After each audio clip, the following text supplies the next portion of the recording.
If you've ever walked into a vitamin store or, even worse, tried to scroll through the endless aisles of supplements online, you know the Oh, feeling. yeah. It is just overwhelming. You've got thousands of bottles. They're all promising optimal health, energy boosts, perfect skin. Right. Just buzz smashing right into actual verifiable science. And that confusion is, well, it's pretty deliberate.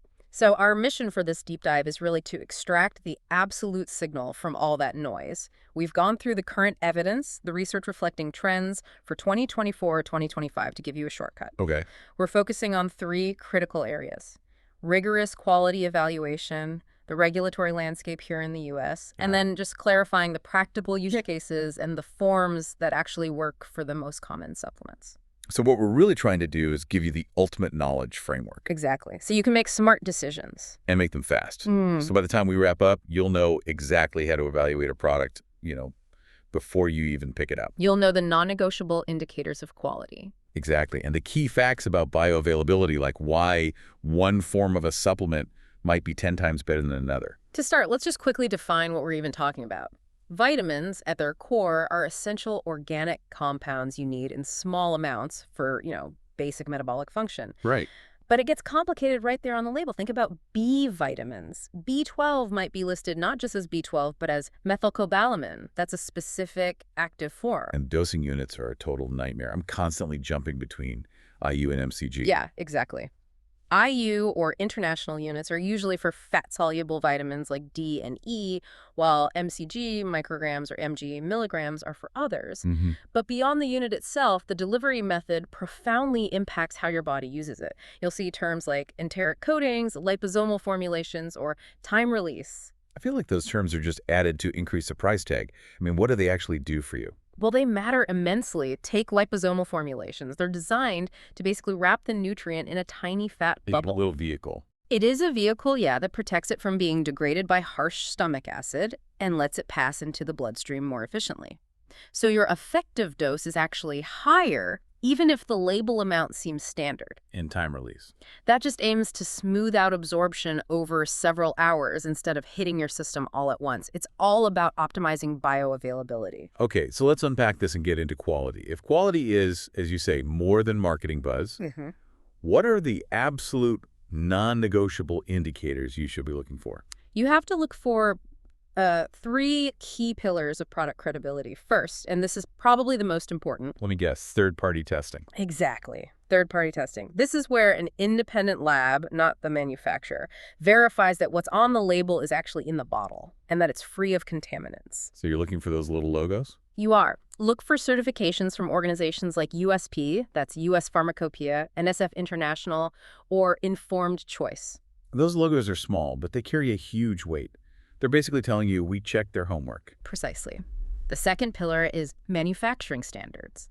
The products should be made in facilities compliant with GMP manufacturing.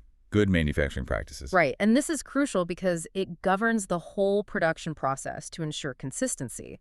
It minimizes contamination risks and makes sure that batch-to-batch variation is, negligible. But let me challenge that for a second. Independent testing, GMP compliance, that all sounds really expensive.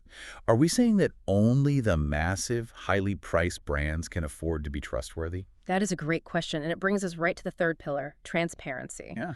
While those certifications are expensive, transparency is mandatory for any reputable brand, big or small. You have to see clear ingredient lists with exact amounts. Not those proprietary blends. That is the huge red flag. If you see an undisclosed proprietary blend where they hide the exact dose of each ingredient run. Because they might be using just a tiny trace amount of the expensive effective ingredient and filling the rest with cheap powder. That's exactly it. They're sacrificing quality for profit margins, and you, the consumer, lose out. It's why that quote we saw from an industry consultant holds so true.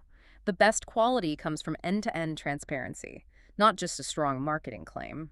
And this need for transparency ties right into the whole regulatory environment in the U.S., right? Because supplements are not treated like drugs. Not at all. That's defined by the Dietary Supplement Health and Education Act, or DSHEA. It puts the responsibility for safety largely on the manufacturer.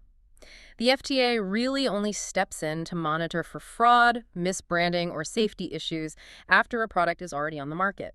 So supplements can say they affect the body, but they can't claim to cure a disease. Absolutely cannot. They can't claim to treat, mitigate, or cure anything. That distinction is key.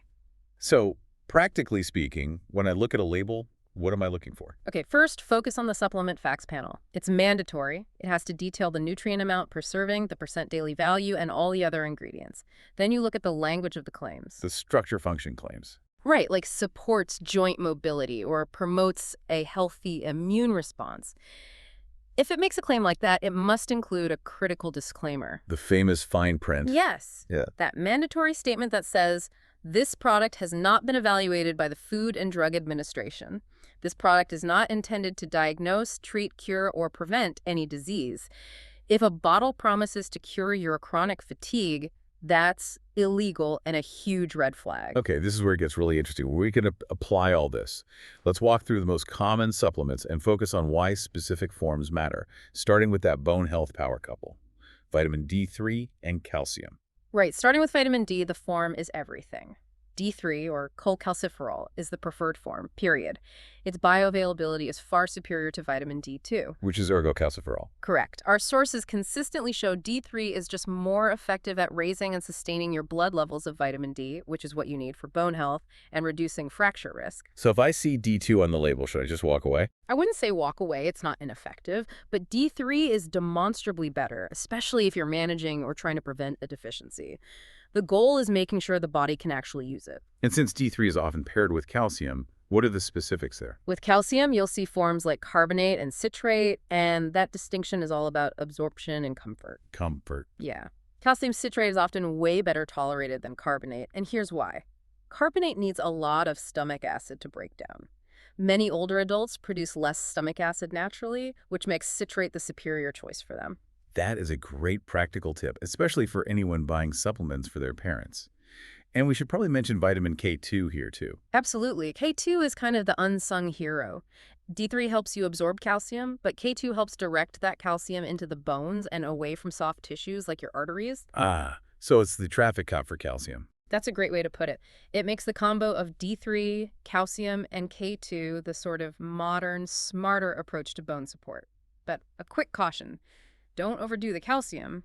Too much can be associated with kidney stones. Okay, let's move on to cognitive function and inflammation. Omega-3s. Everyone knows they're good for you, but the forms are so confusing. Triglyceride versus ethyl ester. This is a critical distinction. The sources are really clear that triglyceride forms generally offer much better bioavailability. Why is that? Because that's the natural form that fats are found in fish. The ethyl ester form is often cheaper, it's more processed, and your body has to work harder to break it down.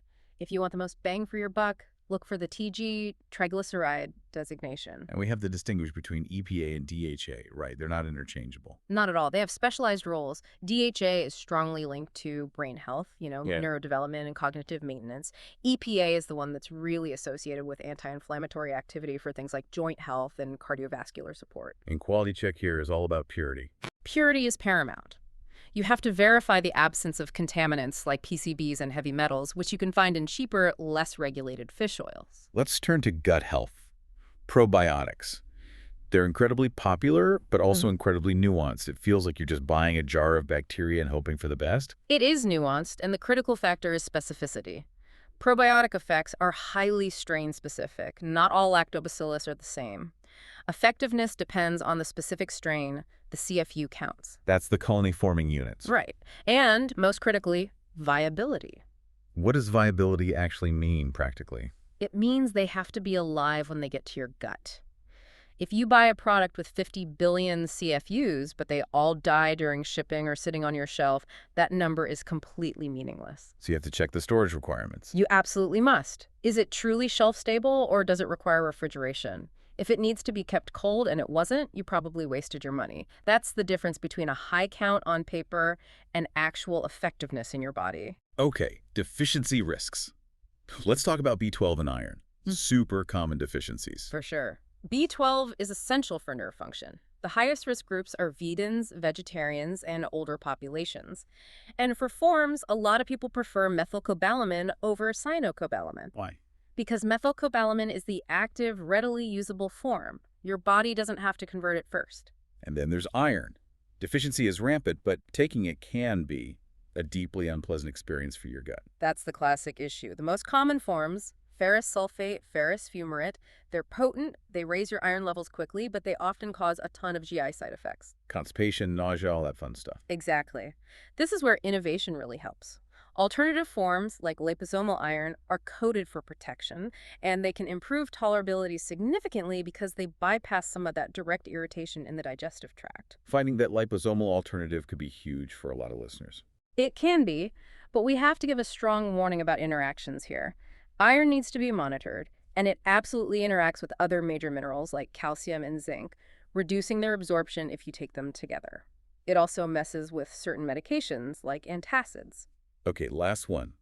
Let's look at the ever-popular structural protein, collagen peptides.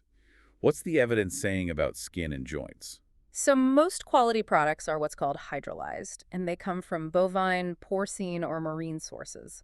That word hydrolyzed is key.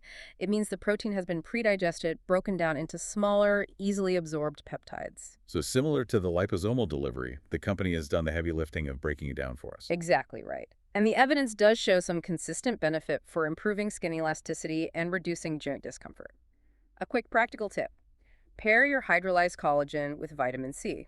It helps your body's own ability to synthesize new collagen. Okay, so if we connect all of this to the bigger safety picture, what are the key red flags you need to know about, especially if you have existing health conditions? The first and most critical is the potential for medication interactions.